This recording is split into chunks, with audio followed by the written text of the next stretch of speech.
Bonjour à tous et bienvenue dans mon analyse de l'épisode 8 de House of the Dragon, qui était peut-être le meilleur épisode depuis le début de la saison. Moi je l'ai adoré en tout cas, notamment la performance de Paddy Constantine qui joue Viserys. Mais sans plus attendre, on va rentrer dans le vif du sujet avec le début de l'épisode où l'événement marquant et la mort potentielle de Corlys dans les degrés de pierre. Il serait en train de mourir de ses blessures au combat. Donc bien sûr ça nous apprend que la guerre continue de plus belle dans les degrés de pierre, mais surtout on voit que en l'absence d'un pouvoir fort aussi bien du côté de Viserys ou en l'occurrence Corlys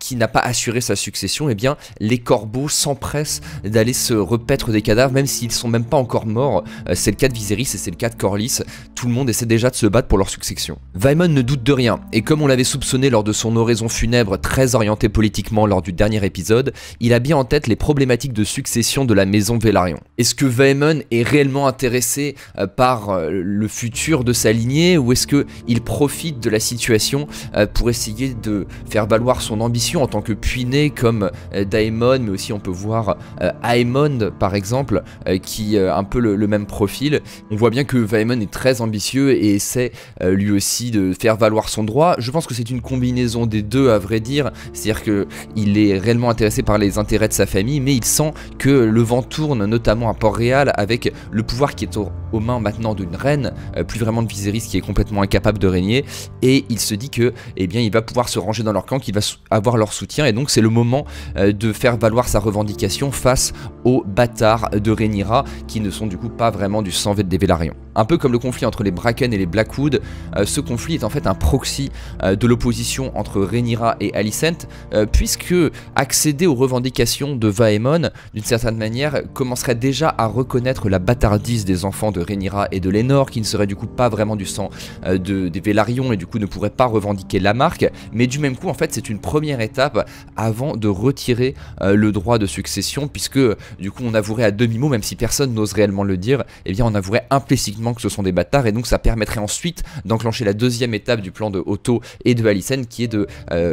purement et simplement reprendre le pouvoir et ne pas permettre à Rhaenyra et ses enfants de succéder à Viserys. On note la position de Rhaenys dans son trône extrêmement à l'aise. Cet épisode est très centré sur elle, on la voit expérimenter dans le jeu des trônes, rationnelle, ferme et juste. N'aurait-elle pas été une meilleure reine que ne l'ont été les hommes qui ont exercé le pouvoir à sa place, comme Viserys l'impuissant ou Corlys l'ambitieux, l'un et l'autre dévorés par leur pouvoir à leur manière? C'est un petit peu la question qu'on se pose, je trouve, en tout cas que moi je me suis posé pendant cet épisode, et c'est très intéressant moi je trouve de voir Rhaenys essayer de tirer son épingle du jeu un petit peu dans le trône de fer, même si on la voit quand même relativement blasée de tout ça, et elle qui a une vie extrêmement difficile. En tout cas moi c'est un personnage que j'aime beaucoup, et je trouve que l'actrice a beaucoup de classe, beaucoup d'envergure pour représenter ce personnage. Pendant ce temps là on voit Daemon qui est en train de faire une petite escalade en 7B à Père Dragon, et il trouve 3 œufs de dragon, et c'est intéressant parce que au-delà forcément de l'intérêt militaire potentiel d'avoir des œufs de dragon,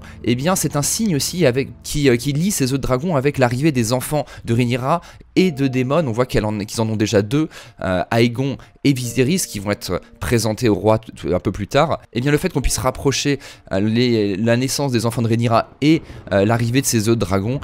pourrait suggérer la légitimité de ces enfants comme des véritables Targaryens, comme des héritiers des seigneurs dragons, vu à quel point le pouvoir des Targaryens est lié à cette icône que sont les dragons et cette arme de guerre. Daemon reçoit ensuite un message de Baela, sa fille, qui l'avertit de l'intention de Vaemond d'aller revendiquer le droit de succession à Port-Réal. Et du coup Daemon et Rhaenyra décident de s'y rendre aussi pour essayer de défendre leurs propres droits. On peut se demander si jamais ils n'avaient pas été avertis comme ça, est-ce qu'ils auraient simplement eu le droit de faire valoir le droit de succession de Luc, ou est-ce que le jugement aurait eu lieu sans eux? En tout cas on pourrait se demander, vu que c'est un message détourné d'une certaine manière qui leur est arrivé. On voit ensuite une session d'apprentissage de Jace qui se montre extrêmement appliqué, qui essaie d'être dur à la tâche, d'apprendre le plus rapidement possible pour le jour où il deviendra roi. Ça contraste bien évidemment avec le personnage d'Aegon qui se complaît dans la luxure, le sexe et l'alcool, qu'on a vu déjà jeune mais qu'on va voir juste après, qui continue ses comportements indignes d'un roi, on va dire. On voit ici un des problèmes de la monarchie qui est d'hériter directement la responsabilité royale, mais c'est un petit peu à chaque fois comme d'ouvrir une boîte de chocolat, on sait pas trop sur quoi on va tomber. On peut tomber sur un bon profil comme Jace, mais on peut aussi tomber sur un profil catastrophique comme celui de Aegon, et on peut dire potentiellement qu'être élevé dans une légitimité de naissance et dans un luxe permanent n'aide pas forcément à se dépasser. Et on voit qu'Aegon, qui a vécu à Port-Réal, qui a toujours été conforté dans sa légitimité de sang, même s'il n'est pas en ligne directe de succession, tout le monde lui dit que c'est lui qui devrait être roi, alors que Jace à chaque instant doit mériter sa position parce qu'il est perpétuellement contesté parce qu'il est bâtard, et du coup lui essaie de se dépasser un maximum. Donc voilà, c'est un petit peu deux situations, deux origines différentes d'une certaine manière, qui ont conduit à deux profils totalement opposés. On voit aussi que Jace se pense déjà bientôt comme roi. Le conflit entre Rhaenyra et Alicent a été transposé aux enfants si tôt qu'ils ont fait de ce conflit le leur, même s'ils ne sont pas encore concernés avant des années. Lors de la discussion qui suit entre Rhaenyra et Daemon, on voit que Rhaenys semble bien les accuser, en tout cas pense qu'ils ont tué Laenor et qu'ils ont comploté pour tuer Laenor, qui est d'une certaine manière partiellement vrai à vrai dire, mais déjà on peut quand même se poser la question: pourquoi est-ce que Rhaenyra et Daemon ne sont pas en 10 ans allés voir Rhaenys pour en parler? Parce qu'ils ont attendu le pire moment, le moment où ça allait exploser, pour se pencher sur la question, alors qu'ils habitent juste à côté. En plus, Père Dragon et Lamarck sont vraiment deux îles juste les unes à côté des autres. On se demande vraiment ce que fait Rhaenyra qui fait erreur sur erreur, et même si le show essaie vraiment de nous montrer le camp de Rhaenyra, le camp des Noirs, comme le camp du bien entre guillemets, avec des personnages plutôt bien intentionnés dans une certaine mesure, plutôt montrés comme légitimes, il forçait de constater aussi que ce sont eux qui font tout le temps les pires erreurs, et on peut se demander est-ce que ce serait vraiment eux qui régneraient le mieux. Alors on essaie de nous dire justement que Jace serait meilleur que Aegon parmi les enfants, mais en tout cas Rhaenyra clairement fait des choix catastrophiques depuis le début de la série, et ça n'a pas l'air de vouloir s'arrêter. J'ai aussi trouvé la réaction de Daemon un petit peu bizarre, parce qu'il la taquine en lui demandant si elle a été pervertie par le venin de tous les gens qui jouent au jeu des trônes autour d'elle à force, et donc qu'elle suspecte que Rhaenys lui en veuille toujours. Évidemment qu'elle lui en veut toujours. D'ailleurs Daemon était le premier à l'avoir suggéré au moment où ils ont commencé à échafauder le plan d'envoyer en exil Laenor, puisque Rhaenyra voulait faire un règne sans terreur, sans peur, et Daemon lui avait dit eh bien c'est peut-être pas mal qu'ils aient un petit peu peur de nous, qu'il y ait un peu un mystère autour de cette disparition, que les gens peut-être pensent que c'est de notre faute, et là maintenant il s'étonne que des gens effectivement pensent que c'est de leur faute. Donc c'est bizarre de voir Daemon un petit peu jouer les deux côtés de cette problématique. On comprend pas trop, ça ressemble pas trop au personnage en plus de se montrer un peu crédule comme ça et naïf, mais voilà, en tout cas il a cette attitude un petit peu en retrait comme souvent, où il est un observateur qui ricane sur le côté comme il va l'être souvent, même si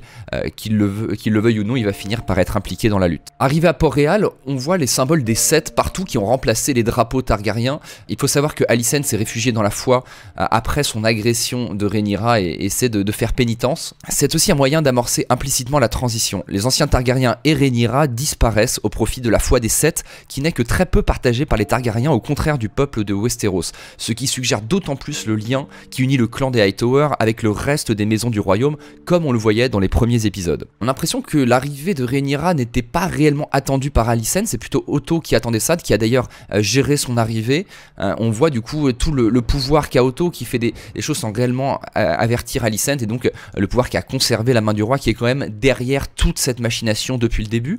Au sein du conseil, eh bien on voit qu'il n'y a plus grand monde qui est du côté de Rhaenyra à part Lord Beesbury, et on imagine du coup qu'elle va vraiment entrer en terrain hostile en rentrant à Port-Réal, ou même si elle venait à succéder à Viserys. Un des deux nouveaux gardes royaux, Eric, le jumeau d'Aric, alerte la reine Alicent du viol d'Aegon sur sa femme de chambre. On voit la reine réellement compatissante envers le sort de Diana. Elle partage sincèrement le sort des femmes qui doivent subir le comportement des hommes dans ce monde médiéval, elle qui a dû suivre les ordres de son père et subir un mariage peu agréable avec un vieillard en décomposition. Elle est néanmoins sans pitié, à la manière un petit peu de Cersei, je trouve, à qui elle ressemble un peu plus chaque jour, bien qu'elle conserve une part d'humanité, contrairement à la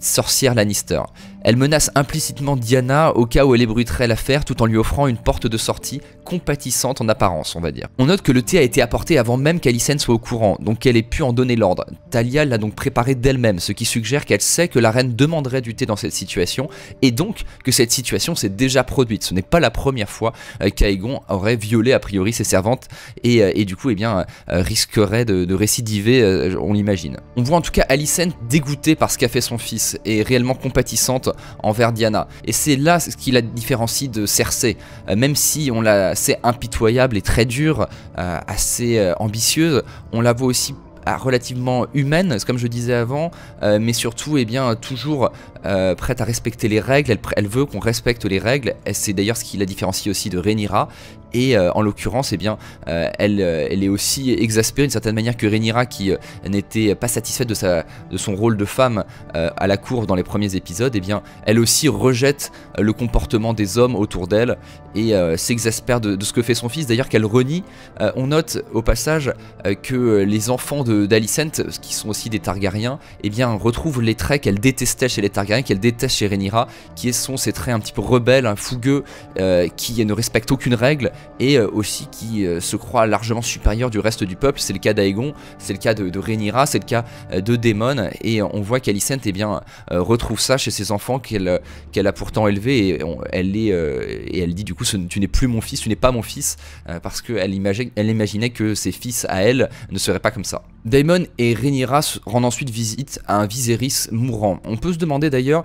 si le retour d'Otto n'a pas aggravé la situation de Viserys encore plus vite. On se souvient que alors que Otto était la main du roi, eh bien la situation de Viserys s'était détériorée très rapidement. Lorsqu'il a été renvoyé, eh bien pendant le saut dans le temps d'une dizaine d'années, il n'a pas vraiment évolué. Il avait l'air même presque plus en forme, même si son aspect physique s'était détérioré, il avait perdu son bras. Et là, depuis que Otto est redevenu la main, eh bien c'est devenu un cadavre ambulant. Il a à peine conscience de ce qu'il fait, il est perpétuellement drogué, et on va voir plus tard son corps et celui d'un zombie carrément. Donc voilà, on voit d'ailleurs Otto qui est de retour à son observation des soins prodigués par les maîtres. Donc on voit qu'il a vraiment très à cœur les soins qui sont donnés au roi, et on imagine eh bien qu'il influe sur la santé du roi directement. C'est triste en tout cas de voir Viserys qui est tellement mal qu'il en est à complètement oublier sa collection de Warhammer.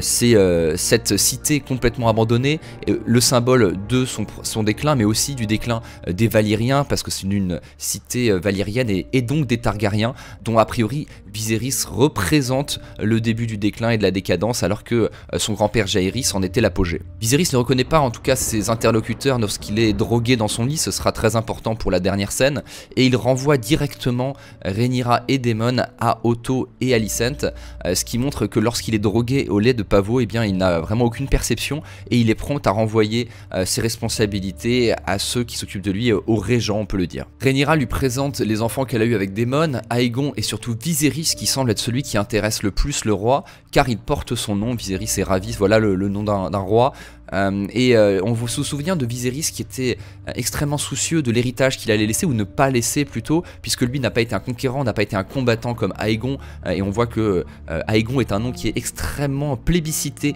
par les différentes familles royales, au point qu'il y en a partout, ce qui cause quelques problèmes, là il voit quelqu'un qui reprend son prénom,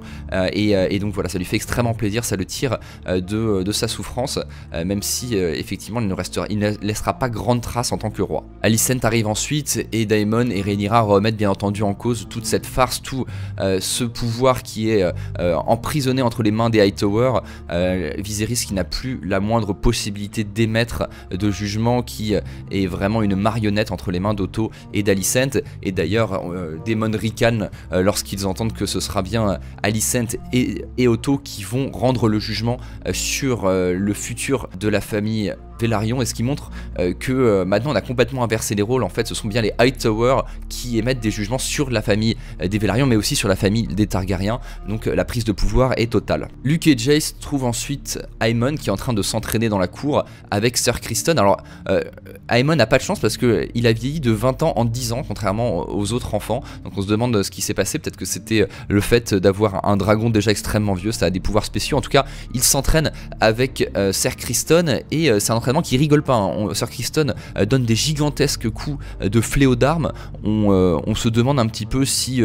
ça se faisait à l'époque, parce que s'il y a un seul des coups qui touche Aemon, il est mort ou estropié à vie. En tout cas, ils sont extrêmement confiants, mais ils nous montrent en tout cas un Aemon excellent au combat. Alors je sais pas si Criston s'est donné à fond, toujours est-il qu'Aemon le bat, donc est-ce qu'il est meilleur que Criston, est-ce que ça fait partie de l'entraînement? En tout cas, il est vraiment bon. On se rappelle que Sir Criston a gagné un tournoi en battant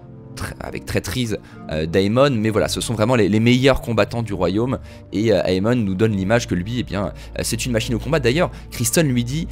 qu'il sera un très bon combattant de tournoi, et Aemon lui dit qu'il n'est absolument pas intéressé pour les tournois. Les tournois, c'était pour la génération d'avant qui connaissait la paix, qui n'était pas prête à faire la guerre, qui vivait à l'apogée des Targaryens, qui n'avait pas de soucis, mais lui, sa génération devra se battre. Lui, il a été élevé pour ça, il s'est préparé à ça, et il n'est pas question pour lui de faire des tournois, il est question de se battre, en l'occurrence contre ceux contre qui il a le plus de rancune, ceux qui lui ont pris un œil, c'est neveu Luke et Jace, qui l'appellent, qui l'incitent à venir le rejoindre pour s'entraîner, mais bien sûr ceci est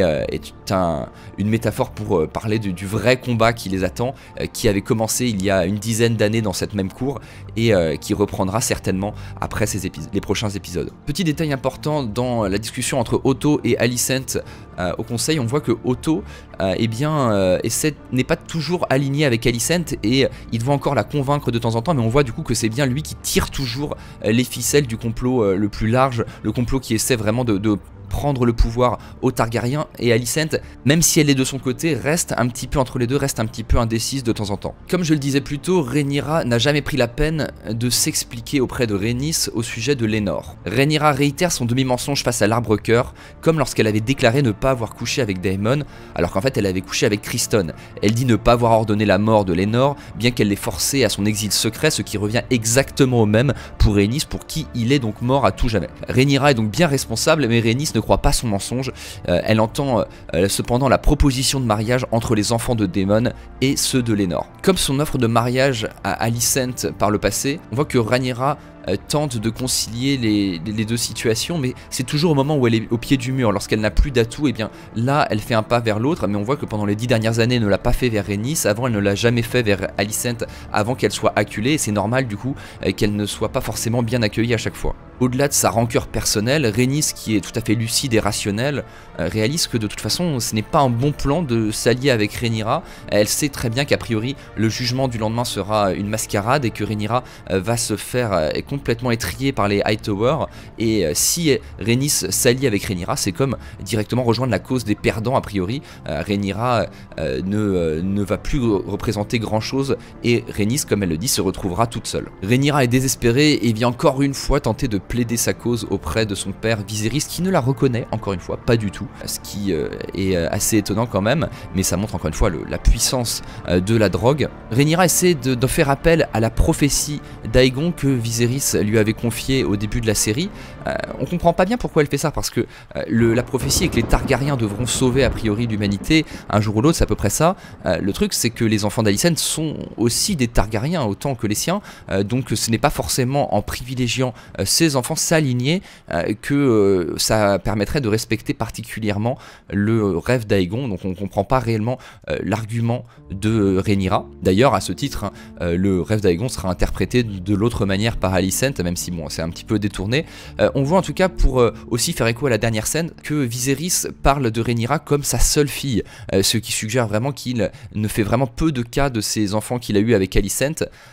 et du coup ce qui légitime d'autant plus sa volonté de transmettre son héritage à Rhaenyra et pas du tout à Aegon, qui est effectivement pas vraiment digne d'être roi et qui n'est pas très proche de Viserys, qui a plus l'âge en plus d'être son grand-père et qui a été toujours très malade pendant sa vie, donc c'est d'autant plus étonnant que Alicent puisse croire la prophétie finale. Viserys demande le lendemain à Otto d'assister au dîner, et on verra lors de la scène du jugement que Otto n'avait pas réellement prévu que Viserys soit en mesure de partir de sa chambre, et n'avait pas réellement pris les dispositions non plus pour qu'il puisse le faire, et en tout cas il va être bien déçu, d'autant plus que Viserys demande de ne pas prendre de drogue qui apaise les douleurs pendant la journée, pour qu'il conserve une certaine clarté d'esprit et puisse rendre un jugement correct. Alors pour ceux qui se souviennent de mes parallèles avec la guerre de 100 ans, eh bien je vais continuer un petit peu, et je vais continuer de prouver que ça a du sens dans cette série, parce que vous avez comparé Viserys avec la branche des Valois, et comme finalement Charles VI qui était roi et qui était un des pires rois de France lors de la guerre de 100 ans, et bien Charles VI, on l'appelait Charles VI le folle, il était devenu fou et il avait des accès de démence qui faisaient qu'il a été quasiment incapable de régner, même si lorsqu'il était lucide, et bien apparemment il était capable de rendre des bons jugements. Ce sont ses oncles qui ont été régents de Charles VI lorsqu'il était fou, et du coup on peut faire le parallèle avec Viserys qui, alors est-ce qu'on peut appeler ça de la folie, mais en tout cas il y a certaines crises de délire. En tout cas il est complètement incapable de rendre des jugements quasiment l'intégralité du temps, et il y a bien une régence pas de ses oncles mais des Hightower. J'avais expliqué le passage du pouvoir aux Valois au détriment des Plantagenets, donc les Valois qui étaient représentés par Viserys et les Plantagenets par Rhaenys. On remarque ici que c'est un peu la même situation mais en inversé, avec l'héritage qui se fait, la transmission qui se fait par les femmes, et c'est Rhaenyra cette fois qui récupère le pouvoir, donc c'est la situation inversée avec celle de Rhaenys. Et du coup on reprend un petit peu la guerre de 100 ans mais on l'inverse. Si les Velaryons représentent toujours les Anglais, Daemon les Bourguignons, et bien on met cette fois la régence du côté des Valois entre guillemets de la France, la régence manipulatrice du côté des Hightower qui pourrait représenter du coup plutôt le camp français, le camp valois, et on met la légitimité plutôt du côté de Rhaenyra, donc en fait du côté anglais. Ça montre peut-être un petit peu une influence anglo-saxonne aussi de George Martin sur sa lecture de la guerre de 100 ans, qu'il réécrit aussi d'une certaine manière. Il avait pris la version classique dans les premières générations, et maintenant qu'il la réutilise aussi au travers de Rhaenyra, il la réadapte un petit peu pour orienter la guerre de 100 ans vers une légitimité anglaise. Donc voilà, les anglo-saxons qui ne se refont pas d'une certaine manière. On passe ensuite à la délibération, au jugement d'une certaine manière, la farce comme le dit Rhaenyra, et cette délibération est complètement bouleversé par l'arrivée de Viserys, qui est pour moi déjà une scène culte de la série, et même des séries de manière générale, notamment grâce à la performance incroyable de Paddy Constantine. J'en remets une couche, mais d'ailleurs même George Martin lui-même a déclaré que Paddy Constantine avait fait un meilleur Viserys que le Viserys qu'il avait écrit dans Fire and Blood. Donc énorme respect de George Martin lui-même envers l'acteur, mais moi je suis moi aussi bluffé par sa performance. En tout cas la scène où il marche péniblement vers le trône est incroyable et très révélatrice. Mention spéciale aussi au moment où Daemon ramasse la couronne. Apparemment aussi ça n'était pas scripté, c'est arrivé un peu par hasard sur le tournage, et ils ont décidé de continuer de filmer, et finalement ils ont pris cette scène. On voit dans les yeux de Daemon à la fois tout l'amour qu'il a vraiment vers son frère, le respect qu'il a. Il ne veut plus en tout cas du pouvoir s'il l'a voulu un jour, et il aide son frère dans ses derniers instants, dans son dernier combat. Il l'a poussé d'ailleurs à faire ce combat, il est allé le demander lui-même à son chevet, mais il n'a pas forcément ce regard nécessairement apitoyé, terrifié qu'ont les autres. Il a un regard qui incite Viserys à se battre pour sa famille et pour ce en quoi il croit juste, parce que voilà, c'est son frère, il a grandi avec lui, et généralement peut-être qu'il a une relation un petit peu différente, peut-être de frère à frère, qui l'incite vraiment à se dépasser jusqu'à la dernière seconde de sa vie. Le reste des réactions de l'auditoire en disent beaucoup. On voit que Otto est pris par surprise et pas forcément heureux de l'arrivée de Viserys. De l'autre côté, Alicent est vraiment triste de voir son mari comme ça, et elle semble réellement touchée. On voit qu'Alicent est néanmoins, même si son mariage était difficile, elle semble tout au long de l'épisode réellement aimer Viserys, réellement attachée à lui. Elle s'est tellement occupée de lui et qu'elle l'aime peut-être à sa manière, mais en tout cas elle l'aime vraiment. Rhaenys, elle, a beaucoup de pitié pour Viserys, et se dit qu'elle aurait pu être à sa place, elle qui a failli avoir le pouvoir, et si elle l'a regretté, je pense qu'à ce moment-là elle se dit que c'était aussi quelque chose de très lourd à porter, et elle a beaucoup de pitié pour Viserys, qui a quand même toujours été plutôt bon envers elle et bon de manière générale, bon avec le reste de sa famille. Donc voilà, Rhaenys qui est extrêmement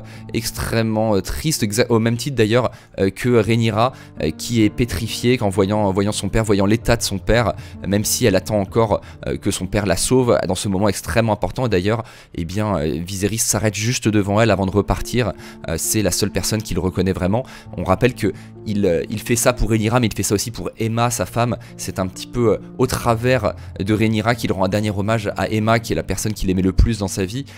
parce que et forcément il se sent coupable, et puis au-delà de l'amour qu'il lui portait, il se sent coupable de ce qu'il lui a fait sur son lit de mort, enfin sur son lit d'accouchement en l'occurrence, qui est devenu son lit de mort. Viserys donne donc la parole à Rhaenys. Rhaenys, qui avait déclaré la veille ne pas vouloir soutenir Rhaenyra, et bien change d'avis avec l'arrivée de Viserys, parce que ça change tout, ça légitime la revendication de Rhaenyra, ça légitime aussi la revendication de Luc, et du coup, Rhaenys a un soutien, le soutien nécessaire qui lui permet de se ranger aux côtés de Rhaenyra, oublie ses rancœurs passées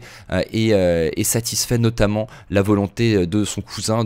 Viserys. Alors si Alicent est vraiment déçu, elle est dépitée, on voit que Aegon se marre complètement, il en a vraiment rien à foutre, hein. Ça montre à quel point lui il n'a pas du tout envie d'être roi, ce qui l'intéresse c'est simplement de jouir des bénéfices de la cour. Il veut certes un peu foutre la merde, mais au-delà de ça, l'annonce qu'a priori il serait en train de perdre le jeu politique ne l'intéresse pas du tout. Ensuite on voit Vaemon qui a bouffé tout un paquet de bonbons à la confiance et qui se dit qu'il peut non seulement se permettre d'engueuler le roi, de l'insulter, de nier son jugement, mais ensuite carrément de traiter les enfants de Rhaenyra de bâtards avant de la traiter carrément de pute. Donc je trouve ça presque un petit peu absurde que quelqu'un puisse se laisser pousser des ailes comme ça. Vaemon il avait aucune chance, c'était un suicide absolu. Déjà que c'était un petit peu limite comment il avait parlé à Rhaenys. À partir du moment où le jugement est rendu, que c'est un homme qui n'a pas de dragon, qui est tout seul au milieu de la cour du roi, je ne sais pas exactement ce qu'il espérait. Donc voilà, Vaemon qui s'est complètement enflammé et qui est puni. Car pour la première fois, Viserys est prêt à utiliser de la violence, sort même son couteau, après avoir enfin répondu à la question qui était sur toutes les lèvres. J'en parlais d'ailleurs dans l'épisode précédent, hein. Lorsqu'on parlait des bâtards, il fallait surtout réaffirmer la ligne de succession qui était perpétuellement discutée. Enfin il revient là-dessus une bonne fois pour toutes, et enfin il est aussi prêt à utiliser de son autorité, même de sa violence, face aux revendications un petit peu osées de Vaemon. Et à la seconde même où il émet le souhait d'utiliser de la violence, et bien la tête de Vaemon roule sur le sol avec Daemon derrière avec son épée d'acier valyrien qui a coupé de manière extrêmement nette la tête de Vaemon. Donc ça fait référence aussi à une des dernières phrases de l'épisode précédent où on parlait de l'acier valyrien qui coupait net, en parlant du couteau, du fameux couteau qui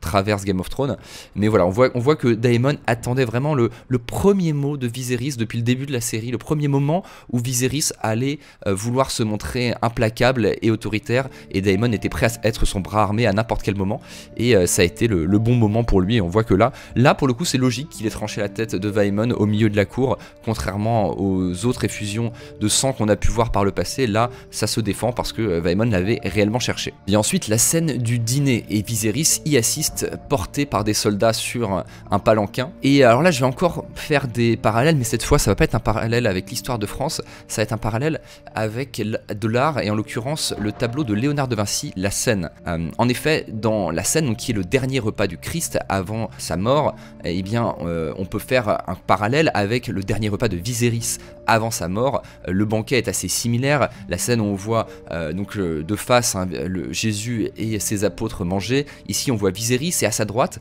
eh bien il y a Alicent, alors qu'à la droite de Jésus il y a l'apôtre Saint Jean, qui est la personne dont il est le plus proche. Alicent qui, même si voilà elle est un petit peu manipulatrice, ça reste la personne dont Viserys est le plus proche. Et juste à droite d'Alicent et juste à droite de Saint Jean, il y a qui? D'un côté il y a Otto, et de l'autre côté, dans la scène, dans le tableau, il y a Judas qui est le traître et qui trahira Jésus, et en l'occurrence qui a trahi, on peut le dire quand même, Viserys tout au long de son règne. À vrai dire, même la composition de la scène dans la série rappelle la composition du tableau, avec les trois grands rectangles derrière et les zones sombres sur le côté. Donc je pense vraiment que cette comparaison n'est pas anodine, et qu'il y a vraiment une inspiration du tableau de Léonard de Vinci. On note aussi que s'il manque le bras gauche de Viserys, symbole de l'impuissance de son côté gauche, du côté de Rhaenyra et de Daemon qui ont perdu le pouvoir, eh bien c'est du côté droit qu'il a un masque et qu'il est aveugle, qu'il est rendu aveugle, et qu'il n'a plus la parole du côté des Hightower, du côté de ses conseillers. Et lorsqu'il enlève son masque, et c'est aussi du côté droit qu'il est pourri de l'intérieur. Donc voilà, on voit vraiment le parallèle entre les deux côtés, du côté des Verts à sa droite et du côté des traîtres, et du côté de sa famille à sa gauche avec Rhaenyra. Donc ça nous montre aussi toujours un peu la volonté quand même du show de présenter le camp de Rhaenyra comme le camp du bien entre guillemets, face au camp des Verts. Bon, Aegon pendant ce temps-là est toujours autant un bouffon, hein. Il essaie de se vanter auprès de Jace en parlant de la seule chose dans laquelle il semble être doué, c'est-à-dire la consommation d'alcool et le sexe. C'est un petit peu, vous savez, comme un triple redoublant qui arriverait dans une classe de 3e et qui voudrait faire le malin. Donc voilà, c'est Aegon qui tente un petit peu d'exister au milieu du jeu des trônes à sa manière. Viserys, encore dans une superbe scène, se révèle à sa famille comme il est, alors comme il est de manière assez terrible d'ailleurs, puisqu'il est intégralement pourri de l'intérieur. Je me demande d'ailleurs comment est-ce qu'il peut survivre comme ça, on a l'impression qu'il lui manque l'intégralité de l'intérieur de son crâne, mais voilà, en tout cas bon, il survit et il se montre tel qu'il est, comme un homme, pas seulement comme un roi, et sa déclaration eh bien, semble émouvoir le reste de l'assistance, puisque son appel à la conciliation, son appel à l'amour finalement de sa famille eh bien, est répondu d'abord par Rhaenyra qui fait un pas en avant vers Alicent, puis par Alicent elle-même,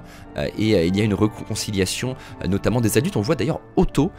qui a l'air de profiter ensuite du repas, de sourire, alors que j'aurais imaginé qu'il aurait été dégoûté de la tournure des événements, parce que cette journée est une catastrophe pour lui, il a un petit peu tout perdu, mais finalement, eh bien, il semble que finalement, c'est comme si l'espace d'un instant, tout le monde s'était dit, mais finalement en fait on a la meilleure vie possible, on est les rois, les reines, les princes, les princesses de ce royaume, si on arrêtait effectivement de chamailler pour pas grand chose, et si on profitait d'avoir une vie de luxe pour le restant de nos jours, sans avoir à faire grand chose, et profitons, mais malheureusement pour eux, eh bien c'est a priori les enfants qui vont reprendre le flambeau. En parlant des enfants, parlons d'Elaena, qui est un personnage extrêmement intéressant. On rappelle, elle a des rêves prophétiques comme beaucoup de Targaryens, et il faut donc vraiment qu'on fasse attention à ce qu'elle dit, parce que ça peut vraiment être intéressant de voir ce qu'elle peut annoncer du futur. Elle avait déjà annoncé pas mal de choses, et là elle dit attention à la bête sous le plancher, ce qui pourrait suggérer pas mal de choses. C'est compliqué vraiment, moi je connais pas vraiment l'histoire qui suit, mais c'est un petit peu difficile de savoir ce qu'elle veut dire. On peut peut-être penser à Larys, parce que la bête sous le plancher qui se dissimule, Larys c'est un des seuls personnages majeurs qu'on ne voit pas de l'épisode, voire le seul il me semble, et de l'épisode précédent il y avait une scène où elle jouait avec une araignée qu'elle enfermait dans un coquillage, et cette araignée faisait penser à Varys. Varys et Larys sont un peu des personnages très similaires, des personnages espions, même leur nom est semblable, qui se cachent un petit peu dans les murs, qui écoutent, et du coup on peut imaginer que cette araignée ou cette bête sous le plancher, eh bien ce serait peut-être Larys qui serait un réel danger par la suite. D'ailleurs on a vu tout à l'heure qu'il y avait une discussion entre Rhaenyra et Rhaenys qui était devant l'arbre cœur. On rappelle quand même que si ma théorie est vraie sur Larys, qui est que Larys serait un change-forme, et il pourrait aussi bien utiliser les animaux pour espionner, mais aussi l'arbre cœur. Donc peut-être qu'il a observé cette conversation, mais voilà, c'était un détail sur Larys. Elle évoque ensuite les tendances alcooliques et le comportement d'Aegon avec elle, de manière assez naturelle, ce qui d'ailleurs au passage vaut les rires d'Otto. Alors on sait pas trop s'il est content qu'elle revienne mettre un petit peu de chaos dans trop de félicité, ou alors c'est simplement qu'il est heureux de voir sa petite fille s'exprimer un peu, sortir de sa bulle, et en l'occurrence punir les comportements d'Aegon, qui n'a pas l'air d'être vraiment porté dans le cœur d'Alicent et de Otto. Toujours-il que c'est le moment pour Jace de rendre l'appareil à Aegon, en faisant de manière d'ailleurs très élégante et habile, en invitant Elaena à danser. Donc il montre à Aegon que lui n'a pas besoin d'utiliser aussi bien la violence que les insultes. Il peut simplement répliquer par sa gentillesse et par sa courtoisie, en s'occupant de sa tante et en l'occurrence de la femme d'Aegon. Malheureusement, la paix semble être de courte durée, et la haine des parents s'est déjà transmise depuis trop longtemps au travers des enfants. Et on voit au moment notamment où on apporte un cochon de lait juste devant Aemon, et bien que Luc ne peut pas s'empêcher de rire. C'est un rappel bien entendu à la Terreur Rose, qui est le cochon ailé qui avait servi de blague, certes pas très sympa, qu'avait fait Aegon et les enfants de Rhaenyra à Aemond. Au début, on se rappelle, dans la fosse au dragon, et c'est une humiliation dont se souvient Aemond, qu'il ne tolère plus, ou qu'il a l'air d'être quelqu'un d'extrêmement fier, d'extrêmement frustré, et surtout qui maintenant ne refuse qu'on se moque de lui, maintenant qu'il est devenu tout puissant, en tout cas d'après lui, entre le dragon et sa capacité de se battre, et du coup eh bien, il va pas vouloir accepter ça. Il va essayer de laver l'affront en faisant un nouveau toast, mais en accusant encore une fois les enfants de Rhaenyra de bâtardise, à juste titre bien entendu, mais directement, alors que tout semblait apaisé, il les appelle, voilà, il dit des enfants forts comme vous, rappelant le nom d'Arwyn Strong, et du coup eh bien, il remet le feu aux poudres. Il y a une petite bagarre qui s'ensuit. On voit d'ailleurs que les gardes empêchent Jace et Luke de continuer de se battre, alors qu'ils sont au préalable maîtrisés par Aegon et Aemon de manière extrêmement facile au passage, ce qui montre l'ascendant physique des enfants d'Alicent sur les enfants de Rhaenyra. Toujours est-il que c'est la première fois qu'on voit des gardes assurer la sécurité dans un moment de la série, donc voilà, première performance de la sécurité de Port-Réal à ce moment-là. On voit ensuite un duel de regard entre Daemon et Aemon qui préfigure un peu a priori d'une opposition entre ces deux combattants. C'est un peu les deux champions des deux maisons. Les deux ont un grand dragon, même si celui d'Aemon est bien plus grand, et les deux sont très forts au combat, et on voit qu'Aemon d'ailleurs baisse le regard. Alors peut-être parce que voilà, il était en infériorité numérique, il était à un œil contre deux, mais on imagine aussi qu'il respecte la puissance de Daemon et aussi potentiellement sa capacité à l'exercer à n'importe quel moment, lui qui vient de décapiter Aemon. La dernière scène voit Viserys sur son lit de mort, vraiment à l'agonie, et Alicent qui vient recueillir un petit peu ses derniers mots en s'occupant de lui toujours, hein, et elle lui tend son éternel lait de pavot, ce qui contribue à son délire, et elle devrait quand même être habituée, et au moment de mourir, eh bien Viserys va reparler de la conversation qu'il avait eue la veille avec Rhaenyra, va reparler de la prophétie d'Aegon, et Alicent va l'interpréter vraiment au premier degré, parce qu'elle ne connaît pas la prophétie, donc ça on l'imagine bien, mais du coup elle pense qu'il parle de son propre fils d'Aegon, et qu'il lui demande de faire en sorte qu'Aegon soit le prince promis, soit celui qui va sauver le monde, et soit du coup le roi. Bon, c'est quand même, je trouve, un petit peu malhonnête de la part d'Alicent d'accepter d'interpréter ça comme ça, parce que en vrai elle a absolument rien qui lui permet d'interpréter cette prophétie de Viserys de cette manière là. J'ai l'impression qu'elle saute un petit peu sur l'occasion de reprendre la main et de relancer le jeu des trônes, d'une part parce qu'on sait que Viserys n'a aucune considération pour Aegon, elle non plus d'ailleurs. On sait aussi qu'il est en plein délire, et elle le sait très bien, en permanence sous lait de pavot, donc elle ne devrait pas réellement prendre ses phrases trop à cœur, d'autant plus qu'elle doit être habituée au fait qu'il ne reconnaisse personne. Il n'a jamais reconnu qui que ce soit à côté du lit, et en l'occurrence là il pense que c'est Rhaenyra. En plus il vient de déployer ses dernières forces, vraiment au point d'en mourir vraiment ce jour-là, pour assurer la succession de Rhaenyra, donc ce serait pas pour délirer et dire l'exact opposé avant de mourir. Enfin, au passage, si jamais il parlait effectivement de la succession pour un Aegon, et que c'est ça que voudraient dire ces dernières paroles, et bien pourquoi est-ce que ce ne serait pas l'autre fils Aegon, l'autre Aegon, le fils de Rhaenyra? A priori il n'y a pas de raison que ce soit forcément celui d'Alicent, donc voilà, ça me semble un petit peu absurde que Alicent saute sur cette occasion. Je pense que bon voilà, c'est pour potentiellement faire que dans sa tête, elle qui a besoin de toujours suivre les règles, ça te serait un peu bizarre qu'elle reparte en guerre contre Rhaenyra après la scène du dîner, et donc il lui faut d'une certaine manière légitimer dans sa tête son combat, et ça va lui permettre de se sentir droite et juste dans le combat qui a priori devrait exploser dans les prochains épisodes. Et puis finalement Viserys meurt avec un dernier mot pour son amour éternel, Aemma, sa première femme, et voilà, c'est assez touchant de le voir évoquer ce nom à la fin, et c'est aussi d'ailleurs, ça montre à quel point ce rêve est forcément mal interprété. C'est que son amour pour Aemma, je l'ai dit, se transpose dans son combat pour Rhaenyra, qu'il fait pour son ancienne femme, et c'est certainement pas pour ensuite mettre un branleur, on peut le dire pour le coup, sur le trône par la suite. Donc voilà, en tout cas c'était tout pour cette analyse. Je pense qu'elle était assez dense, j'espère que vous l'avez apprécié. J'ai beaucoup aimé moi cet épisode. Si vous aimez mes analyses, n'hésitez pas à les partager, à liker. Peut-être qu'un jour elles seront plus populaires, je ne sais pas, peut-être qu'il faudrait que je les fasse en moins de 24 heures, mais c'est impossible malheureusement. En tout cas merci beaucoup de me suivre, et je vous dis à la semaine prochaine pour un nouvel épisode. Ciao.